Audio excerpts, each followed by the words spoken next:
Olá, este é o programa OAB na TV da 12ª subseção, que abrange as cidades de Cravinhos, Jardinópolis, Ribeirão Preto, Santa Rosa de Viterbo, São Simão e Serrana, e tem o apoio cultural do Centro Universitário Estácio Uniceb.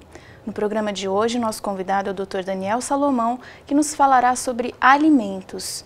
Dr. Daniel, seja muito bem-vindo ao nosso programa. Obrigado pelo convite, Marília. Daniel, o que são os alimentos? Os alimentos é aquilo que a doutrina e a jurisprudência já definiu como o valor necessário para a subsistência, para a manutenção das necessidades de filhos ou de outras pessoas que têm legitimidade para pleiteá-los. Quem tem o dever de prestar alimentos? Olha, em regra, Marília, num sentido mais amplo, o dever principal de prestar alimentos, e é o que nós mais temos visto, é dos pais em favor dos filhos, tá?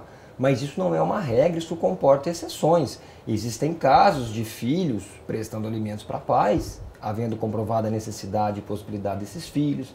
Existem outros parentes que podem ter legitimidade, tanto ativa quanto passiva, para estar também pleiteando ou pagando esses alimentos.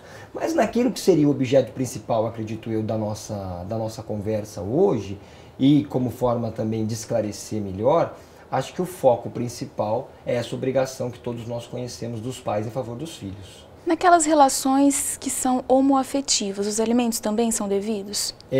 Essa para mim já não é mais uma questão tão tormentosa assim, mas isso gera dúvidas, tá? Eu acho que se nós partirmos do princípio que uma relação homoafetiva hoje, ela ganhou o status, muitos podem não concordar, mas me parece que esse é um entendimento mais coerente e mais utilizado, de família. Então, se há esse reconhecimento, se a relação afetiva saiu, vamos entender bem, daquela marginalidade legislativa e veio a ganhar uma certa relevância, podendo inclusive se celebrar o casamento civil, os contratos de união regido pelo direito de família e não das obrigações. Então eu acho que prestar alimentos entre companheiros do mesmo sexo, Marília, passa a ser algo normal e perfeitamente possível de ser pleiteado. E temos aí já vários casos onde isso foi pleiteado na justiça e foi acolhido, tá? Porque eles vivem como uma família, né? E eles se apresentam dessa forma e têm todo o respaldo para consolidar casamento civil, união estável. Então não tem por que nós tirarmos das relações homoafetivas aquelas obrigações ou vínculos que são naturais ou que até então eram exclusivos da relação heterossexual. Então eu entendo que é perfeitamente possível. Na fixação dos alimentos, como nós podemos entender o conceito de subsistência? Essa é uma questão, Marília, que muitos perguntam e muitos acham que existe uma regra. Tá? É a famosa pergunta que às vezes a pessoa faz ao advogado: é 1/3 do que eu ganho? Não é 1/3?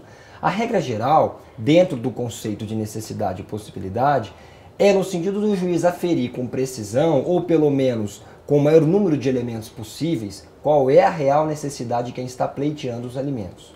E você vai ter que equacionar isso com as possibilidades de quem vai ser obrigado a pagar. Então vamos tentar trazer isso para um aspecto um pouco mais prático. É você verificar o que realmente aquela criança, em regra a criança, que é quem mais nós temos na justiça hoje pleiteando, precisa, e até quanto financeiramente esse pai pode pagar. Às vezes a necessidade da criança, ela não vai encontrar 100% de amparo nas possibilidades, na capacidade financeira do pai. Então o juiz tende a aproximar o máximo possível, porque você também não pode tirar daquele que paga o direito de se manter, de ter a própria vida e de custear as próprias necessidades, tá? Então, o 1/3 sobre os ganhos é normalmente um critério genérico quando você não tem formas mais concretas para apurar essa capacidade, tá? Mas essa não é uma regra, podemos dizer que essa é uma referência, tá? Vai ter que se apurar caso a caso qual é a necessidade daquela criança ou daquele autor do pedido de alimentos, certo? E qual é a possibilidade financeira daquele que, em tese, vai ser obrigado a pagar. É o famoso binômio possibilidade e necessidade. É o famoso binômio, que caso a caso o juiz vai encontrar um parâmetro. Tanto que não adianta, nós podemos fazer uma pesquisa jurisprudencial, que a gente não vai encontrar uma regra, ou você não vai encontrar uma sequência tão exata de entendimentos. Por quê? Porque isso fica muito vinculado às particularidades do caso e ao próprio processo em si. Daniel, alimentos, não estamos falando só comida, né? O que se insere no rol aí desses chamados alimentos? Quando a gente fala alimentos, é o termo jurídico para se expressar tudo aquilo que é necessário para a manutenção e para o custeio das necessidades mais básicas de quem está pedindo. Então, normalmente, o que se entende por obrigação alimentar? Um valor ou uma forma de se manter, não só a parte de alimentação, mas a parte de educação, se necessário for, a parte de saúde, a parte de higiene pessoal, vestuário, outras atividades que quem está pleiteando tenha condições de comprovar que necessita e que quem vai ser obrigado a pagar pode custear, como cursos extracurriculares. Nós temos que entender que o conceito de alimentos, Marília, ele é muito amplo e a cada caso nós vamos encontrar as particularidades e o grau de extensão desse pedido. Mas não vamos restringir o conceito apenas à subsistência de alimentação, tá? É a subsistência das necessidades para que aquela pessoa que está pedindo possa se desenvolver de forma segura, de forma saudável.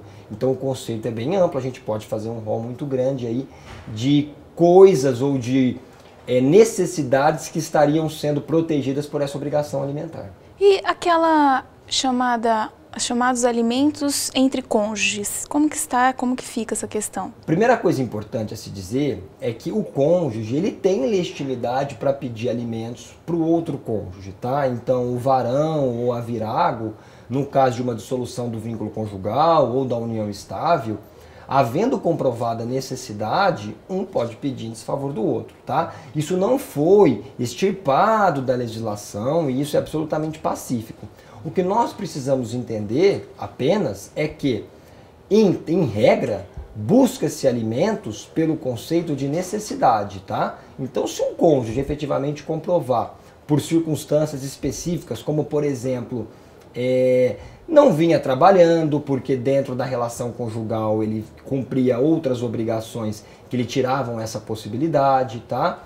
Ou porque efetivamente necessita porque não tem outros meios de subsistência, não houve ali uma partilha que desse a um dos cônjuges a condição de tocar por si só a sua vida a partir da dissolução do vínculo em diante.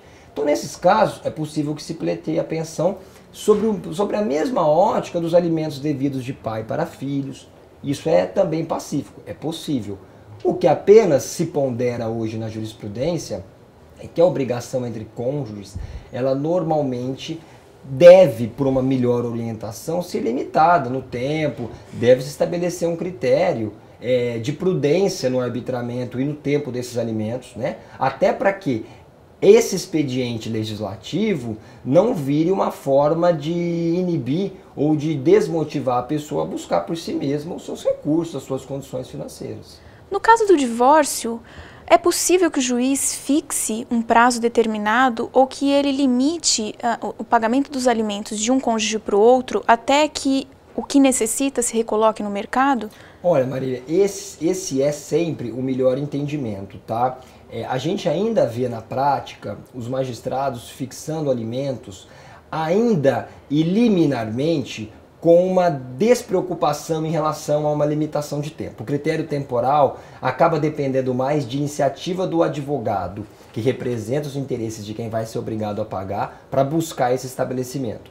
Mas hoje a melhor doutrina e a melhor jurisprudência vem delimitando que entre cônjuges é preciso se aferir que os alimentos sejam fixados dentro de um critério, certo, temporal fixo, ou seja, limita-se sim o tempo, tá? Estabelece-se um período para que essa pessoa tenha um prazo seguro para recompor a sua vida profissionalmente falando, voltar a trabalhar, voltar a procurar uma fonte de renda, tá? Porque entre cônjuges, salvo algumas exceções que existem sim, é preciso, em regra, que se estabeleça um tempo.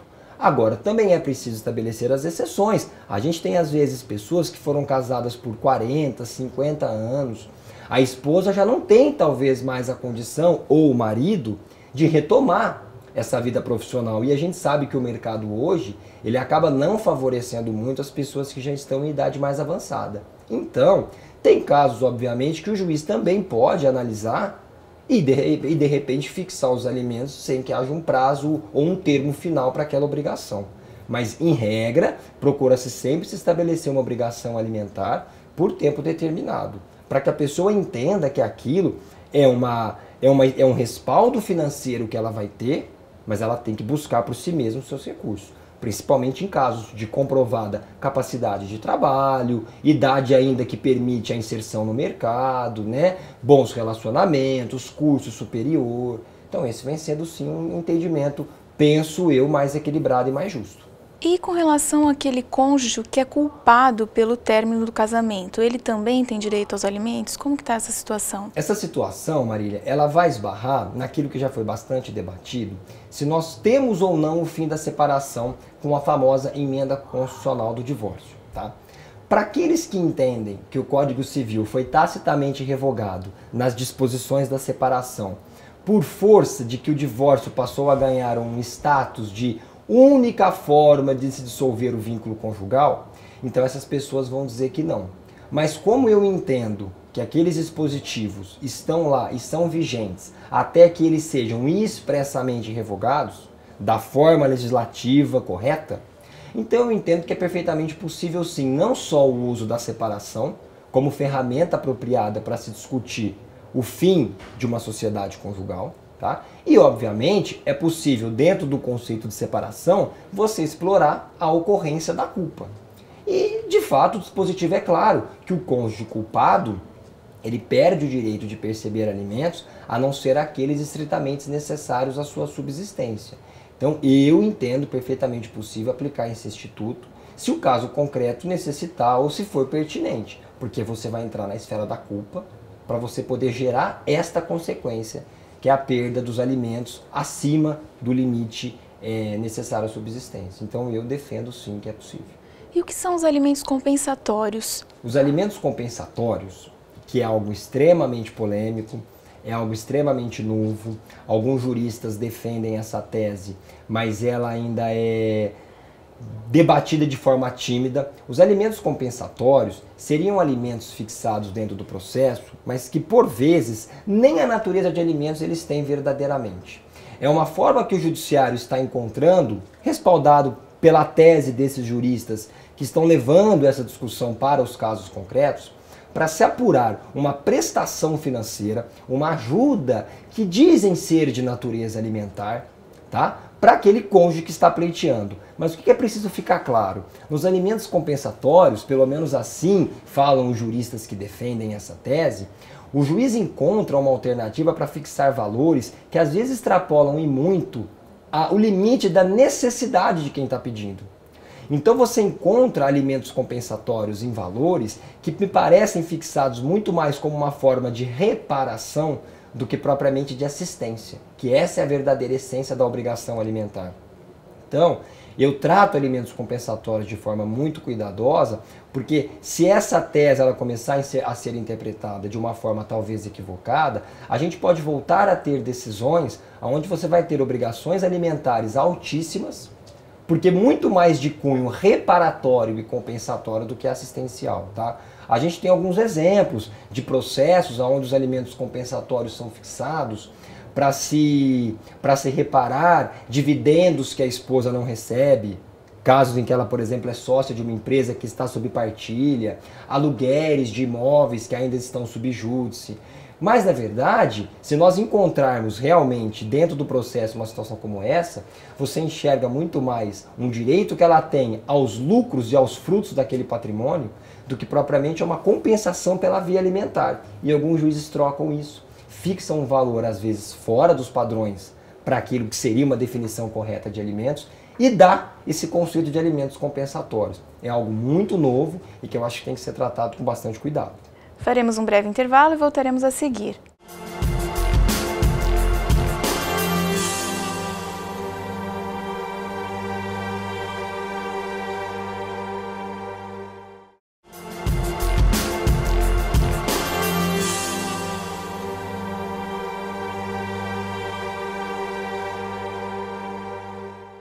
Estamos de volta com o programa OAB na TV, que tem o apoio cultural do Centro Universitário Estácio Uniceb. Neste segundo bloco, voltamos a falar com o Dr. Daniel Salomão a respeito de alimentos. Dr. Daniel, o dever de alimentos aos filhos incumbe a quem? Marília, o dever de alimentos aos filhos incumbe, em regra, aos pais, tá?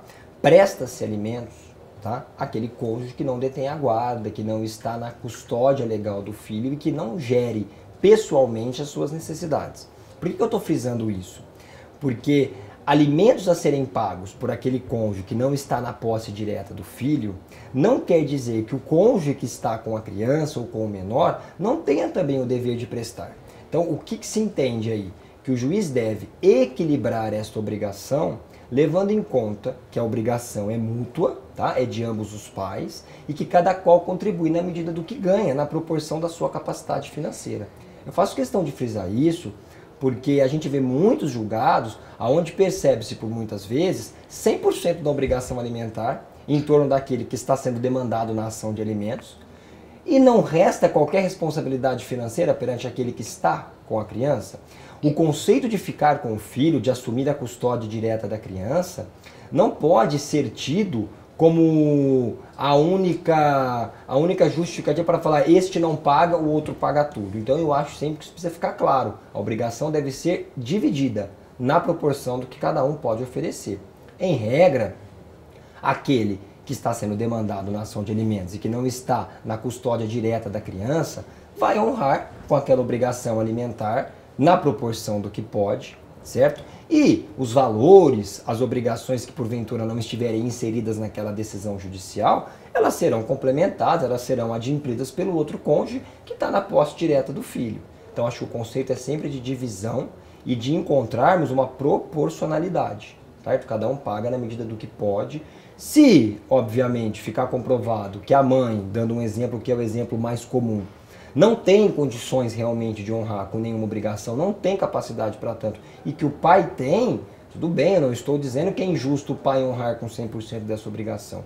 Eu estou dizendo que é preciso, caso a caso, investigar se efetivamente não há condições, ou se há, em que proporção, para que o juiz possa fazer uma divisão o mais justa possível, tá? A obrigação de pagar alimentos se extingue aos 18 anos automaticamente? Marília, a obrigação de prestar alimentos, em regra, tá?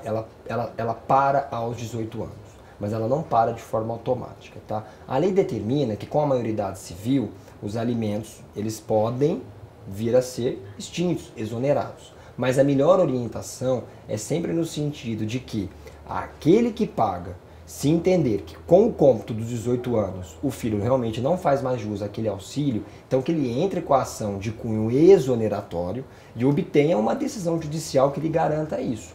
Por que eu estou frisando isso? Porque deixar de pagar por achar que está respaldado pela regra da maioridade civil pode permitir uma execução dos alimentos, até porque muitas obrigações alimentares hoje, e isso é muito comum, elas ultrapassam o limite da maioridade.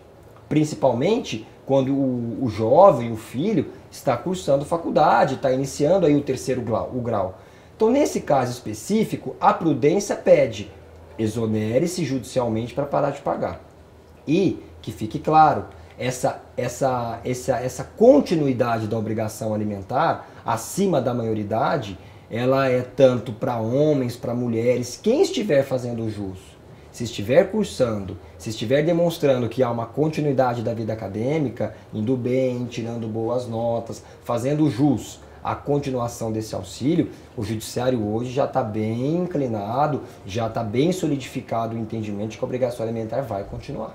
Daniel, a obrigação alimentar também termina com o filho se formando, se graduando na faculdade? Olha, Marília, muitos discutem se a continuação dos estudos, né, além do terceiro grau completo, a pós-graduação, lato sensu, stricto sensu, se ela permitiria a continuidade da obrigação alimentar. Tá? Existem decisões a favor, decisões contra, mas eu entendo que a melhor regra seria que o filho tendo encerrado e tendo condições de fazer um curso de pós-graduação, dando continuidade, que a partir dali ele busque com os seus próprios recursos a continuidade daquela vida acadêmica. Até porque aquilo pode representar o trabalho dele. O doutorado, o mestrado, o pós-doc, né? Essa vida acadêmica que nós conhecemos, ela tem bolsa, você gera trabalhos, você tem outras fontes de renda. Então precisa avaliar caso a caso. Eu entendo que isso não pode estar tratado como uma regra. Tá? O que hoje a jurisprudência traz como regra é o terceiro grau, a faculdade, né? O início dessa vida acadêmica. Agora, além de ser muito caso a caso, o juiz tem sempre que avaliar a situação específica daquele que está pedindo. Porque também nós temos inúmeros entendimentos no sentido que, encerrando-se a faculdade, por uma questão de tempo de inserção no mercado de trabalho, que se justificaria uma continuidade da obrigação alimentar. Então, talvez as pessoas possam pensar, bom, se o judiciário pode vir a entender que é possível continuar pagando alimentos até que aquele filho ele se estabilize no mercado de trabalho, por que não fazendo o curso de pós-graduação? Mas, em regra, o que a gente tem visto de forma mais frequente é o acolhimento da continuidade da obrigação por uma questão de necessidade de um aguardo de tempo para que aquela pessoa se solidifique no mercado, o que não tem o mesmo entendimento em relação à pós-graduação.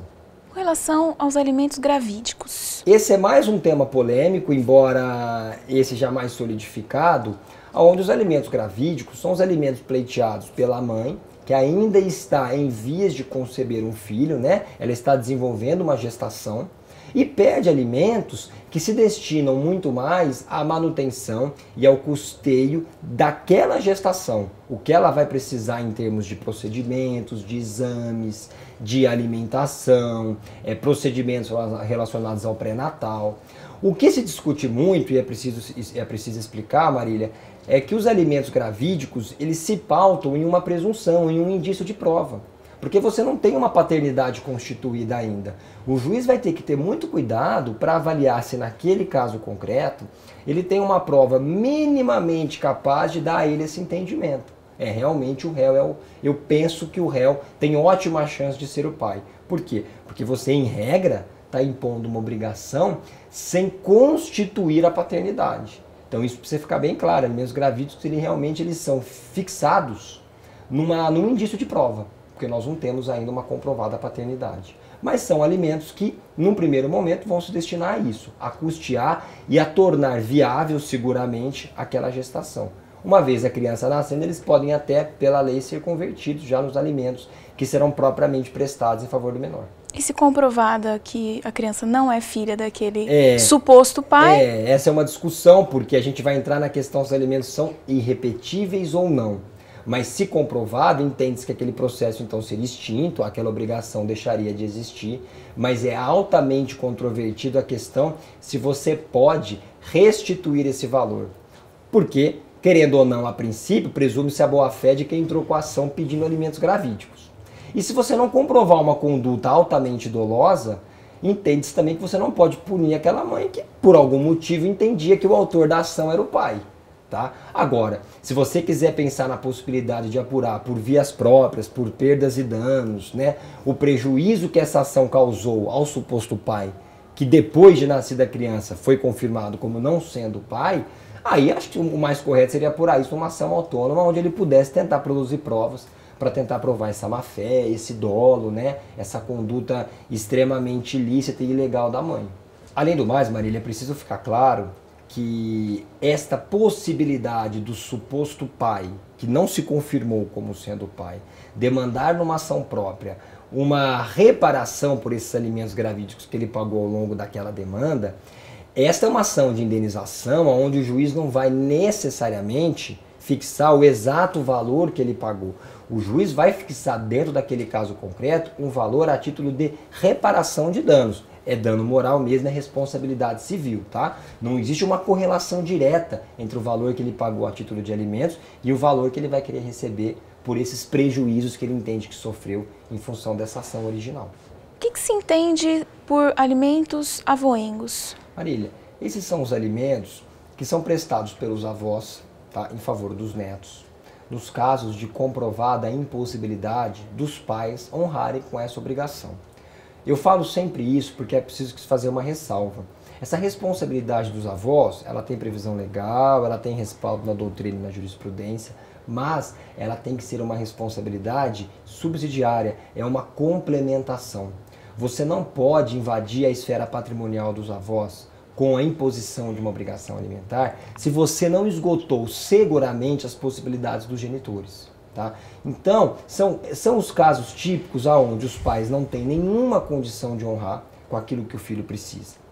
ou que honram com parte desta obrigação, mas falta um valor que então vai ser complementado pelos avós, tá? Essa é uma questão possível. Inclusive tem orientação maciça do STJ, no sentido até de uma questão de economia processual, duração razoável do processo, que se a parte tiver certeza absoluta que não vai encontrar todo o valor necessário na pessoa do outro cônjuge, que ela já até coloque no polo passivo os avós, e o juiz vai encontrar qual é a responsabilidade de cada uma das partes, vai fazer a divisão disso e vai estabelecer essa obrigação já para os dois. Para se evitar uma demanda contra o pai ou contra a mãe, por exemplo, e depois uma segunda demanda de natureza complementativa contra os avós. Mas que fique claro, esses são alimentos devidos a título de complementação ou no caso em que não há qualquer ou mínima condição dos genitores honrarem com essa obrigação. E aqui nós estamos falando dos avós paternos ou maternos? Marília, em tese, a obrigação dos avós, assim como dos próprios pais, ela tem que ser dividida, ela tem que ser equacionada entre todos, né? Você não pode julgar que os avós do cônjuge que está sendo demandado na ação de alimentos são os únicos responsáveis quando os avós do cônjuge que está com a custódia e autor da ação de alimentos têm condições. Então, em tese, é preciso que se ache essa divisão, que o juiz leve em consideração, tá, a capacidade de todos os avós, todos esses entes. Agora, óbvio que aquela pessoa que demanda e que vai buscar alimentos contra o outro, ela vai demandar contra aquela família. Então, se a mãe pedindo alimentos para o filho em desfavor do pai, e ela entendendo que o pai não tem condições de pagar ou precisa complementar, no polo passivo ela vai incluir os avós paternos. É preciso que a parte interessada questione que essa capacidade precisa ser dividida e que o juiz verifique se realmente o polo ativo, considerando aí inclusive os avós maternos, por exemplo, se eles também têm condições. Porque se eles tiverem, o juiz fixa uma obrigação que permita que algo ainda fique para ser custeado pela família materna, e isso a mãe, com os avós, com os pais dela, eles vão ter que equacionar. Mas em regra o juiz precisa ter em mente isso, uma divisão equânime. Daniel, tios e primos têm dever de alimentos entre si? Olha, Marília, pela lei não, porque são colaterais, tá? Então essa obrigação, ela é em tese, a gente sempre diz em tese porque na jurisprudência as coisas podem ser construídas de outra forma, isso pararia aí nos avós, tá? E pais, obviamente, que são os primeiros legitimados. Quantas prestações são necessárias estar em atraso dos alimentos para que seja decretada a prisão do devedor? E qual o tempo máximo que ele pode permanecer preso? Olha, Marília, a execução de alimentos no rito da prisão civil é aquela execução que se restringe até os últimos 3 meses. Então entenda, não precisa completar 3 meses. Você só pode pedir os últimos 3. Se existir uma verba pretérita em atraso, essa você cobra pelo rito da penhora, da construção de bens. Então, até 3 meses, você pode pedir sob pena de prisão civil, porque entende-se que esses são os alimentos mais atuais. Então, esses são os alimentos mais graves. Então, a prisão civil serve para dar a eles essa relevância. E a prisão civil, no caso, pela lei, um mínimo de 30, um máximo de 90 dias. Tá? Passou esse período, tem que expedir o alvará, tem que soltar. Daniel, eu queria agradecer muito sua presença, sua participação nesse programa. Eu que agradeço o convite. Este foi o programa OAB na TV da 12ª Subseção, que teve o apoio cultural do Centro Universitário Estácio Uniceb. Agradeço pela sua audiência e até a semana que vem.